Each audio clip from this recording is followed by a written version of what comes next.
Hey guys, welcome to episode 13 of the Daily Level Up Show.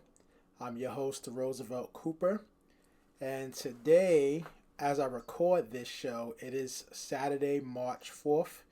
You'll be viewing this show on Sunday, March 5th, and I just wrapped up my 5-day Gamer Dad Entrepreneur Challenge, so I wanted to talk about that briefly as well as talk about some of the things I'm working on today.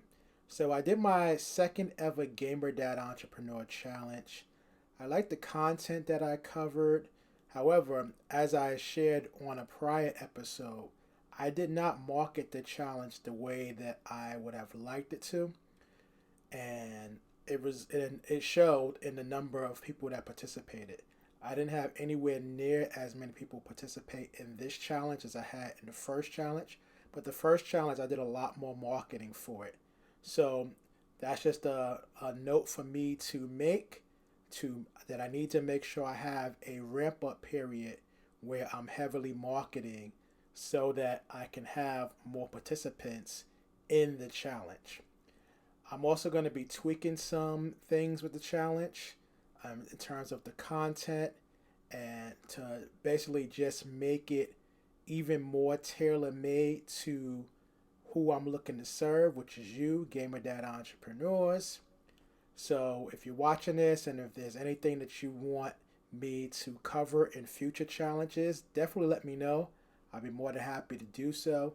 I just need to know what is it exactly that you want me to cover.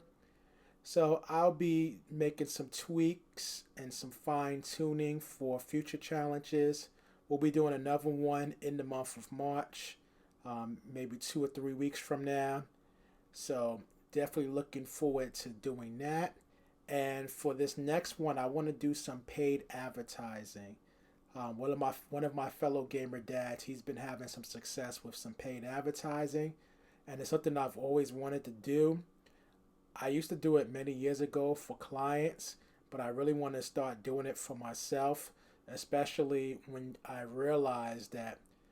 So, the way most people market, you typically really need a few $1,000s to really be able to get results with paid advertising these days. But that's because most people are marketing a funnel or a website.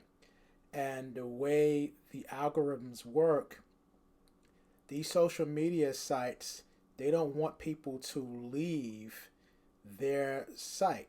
They want people to stay on their site. So when you're actually trying to market someone and get them to go to a web page or a funnel, that's going to cost you a lot more versus if you're marketing something that will keep them on the social media site. So I have some ideas of some ads that I can run that will keep them on the social media site, but also let people know about what I'm doing with Gamer Dad Entrepreneurs. So I'm looking forward to getting that up and running. Definitely want to start creating the ad this week and hopefully have it up and running by the following week, 7 days from now. So today I'm basically working my job, working overtime. So that's what I'm doing most of the day. In addition to that, I have some fantasy sports lineups. So I may do some videos or some clips on some of the fantasy sports lineups that I'm creating, as well as my thought process behind those particular lineups. So that's pretty much what we got going on today. Hope everything is going well for you. And I will talk to you soon. Take care. Hey guys, so today I am building a number of fantasy sports lineups for several different sports. Today on the slate we have NASCAR, we have UFC, we have NBA, we have NHL. So right now I'm building lineups for UFC. So I thought I would give you a peek behind my process. Now I have a lot of tools that I subscribe to. Well, not a lot of tools, but I have a couple of tools that I've subscribed to that produces this information for me automatically. But I wanted to show you what to look for in case you want to build lineups and you don't want to subscribe to any tools. Because if you're only playing for $10 a day or something like that, you don't really need to be subscribed to any tools. You can pull this information yourself. So what I did right here, what you're looking at right now, this is an export file of the DraftKings file. So when you go into DraftKings and you click on edit lineups on the computer, you can actually download what's called a CSV file. And the CSV file will have all of your lineups for a particular sport and for a particular slate. So in this case, for UFC, the slate starts at 5:30 p.m. So this is the UFC slate for 5:30 p.m. So now the main things we want to look at here is we want to look at the salary of the fighter, and we want to look at their average points per game. Because the average points per game is going to give you an idea. It's not complete 100% idea, but it'll give you a general idea of what that fighter's ceiling is. A ceiling is basically the maximum amount of points that fighter has a decent probability of putting up in the fight. And the reason why ceiling is so important is because for me, I am a tournament player. So I'm only interested in building lineups that have an opportunity to put me in position to win first place. Now, does that mean I'm going to always win first place? No. As a matter of fact, I don't win first place a lot. You can probably count on, I probably win first place. Let's think about between between January and February. I probably won first place maybe 5 times, if even that. And most of those are for smaller tournaments. I did have a few second and third place finishes in some of the larger tournaments. But yeah, you're not going to win first. The point isn't to win first place every time. Many times, one first place finish in the right tournament could generate enough profits for you to cover you for months, if not even years. So the point isn't, I have to win first place. The point is you want to build lineups that have the opportunity to win first place. And that's what ceiling comes into play. Ceiling is the maximum amount of points this fighter is likely to produce for you. So taking a look here, we have Bo Nickel. He's 9,600, the highest salary on the card. And his average points per game is 0 because he's making his UFC debut. So that kind of limits his ceiling because he's got a really high salary and we don't really have any history in terms of what he's capable of producing. However, he is a heavy favorite in this fight, and he could potentially, and the reason why he has that high salary is he could potentially put up a lot of points in this fight.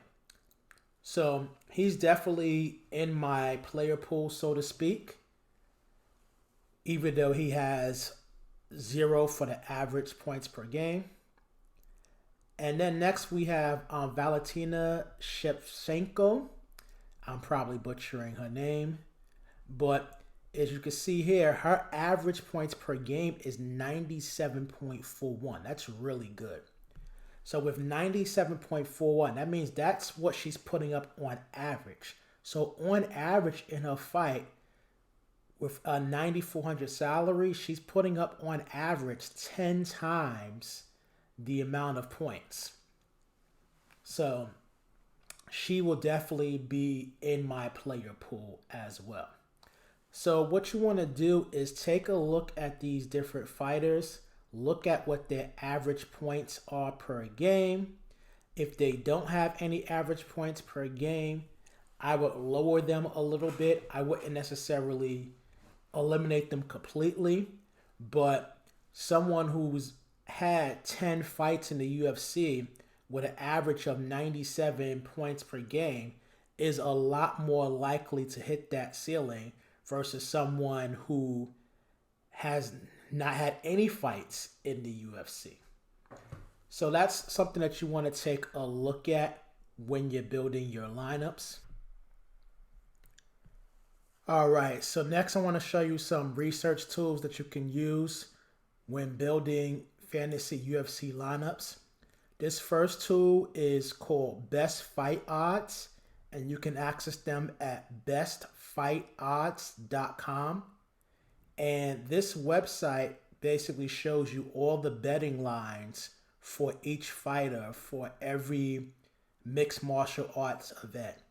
So what we're looking at right now are the betting lines for UFC 285. As you can see here, the main event, we have Jon Jones, who is a minus 155 favorite. So what that basically means is anything that's like minus 100 to minus 199, it means that they're not a heavy favorite, but they are a favorite. So Jon Jones against Gain, he is not a heavy favorite, but he is a favorite in the fight. Gang is a plus 135 underdog.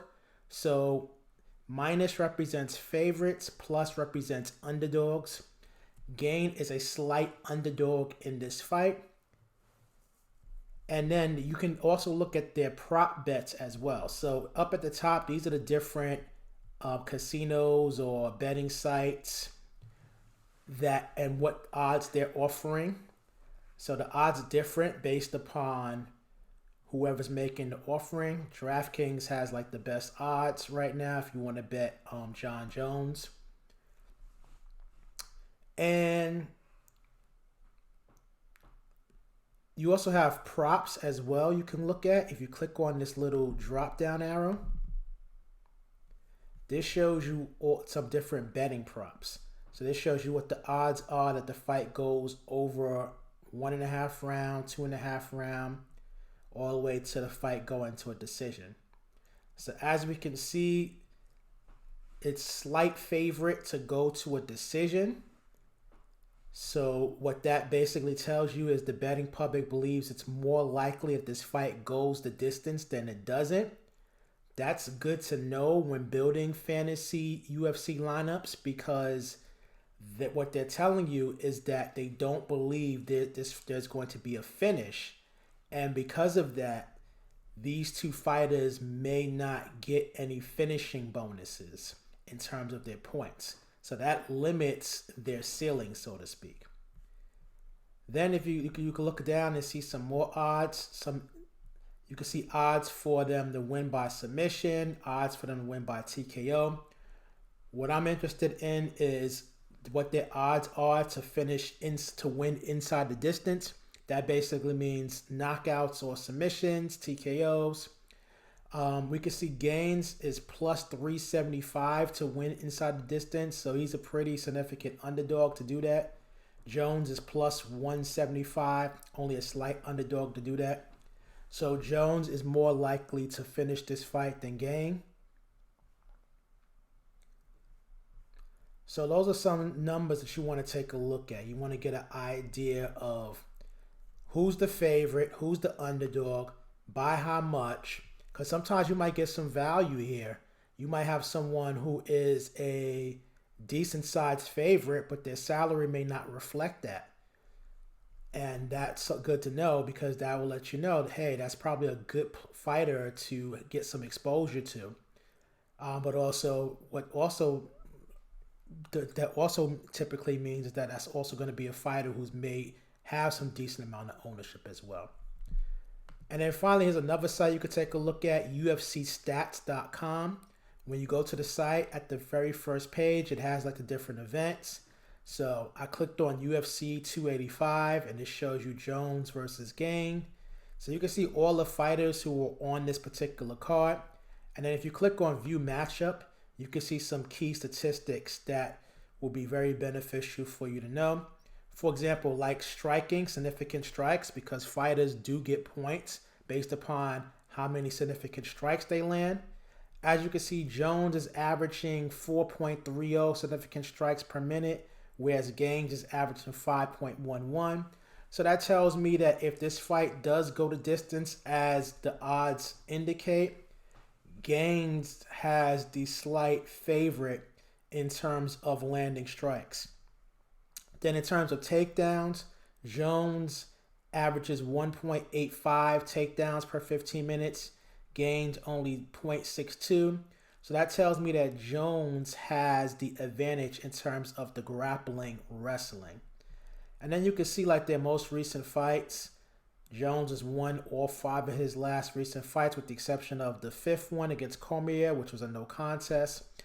Gaines, he won 4 out of 5, his only loss being to Francis Ngannou. So you take that information that you get from here, the best fighting odds, combine it with the information that you're getting here, and that gives you an idea of what their ceiling is. So when we have a fighter who has higher amounts of significant strikes landed per minute, that gives them a higher ceiling. When you have a fighter who has a higher takedown average, that gives that fighter a significant ceiling there. And then you also want to look at takedown defense as well. So for example, Jones has a 95% takedown defense. So with Gaines only averaging 0.62 takedowns per 15 minutes and Jones having a high takedown defense, we're not going to expect a lot of takedowns from Gaines. So that will give you some idea of how to do some research for fantasy UFC. You're looking for the fighters who have the highest ceilings. Ceilings is determined by their likelihood of winning, their likelihood of getting an inside the distance win, their number of significant strikes landed per minute, and the number of takedowns averaged per 15 minutes. All right, so hopefully you found that beneficial. Definitely feel free to use these tools to help you to build your UFC lineups. Take care.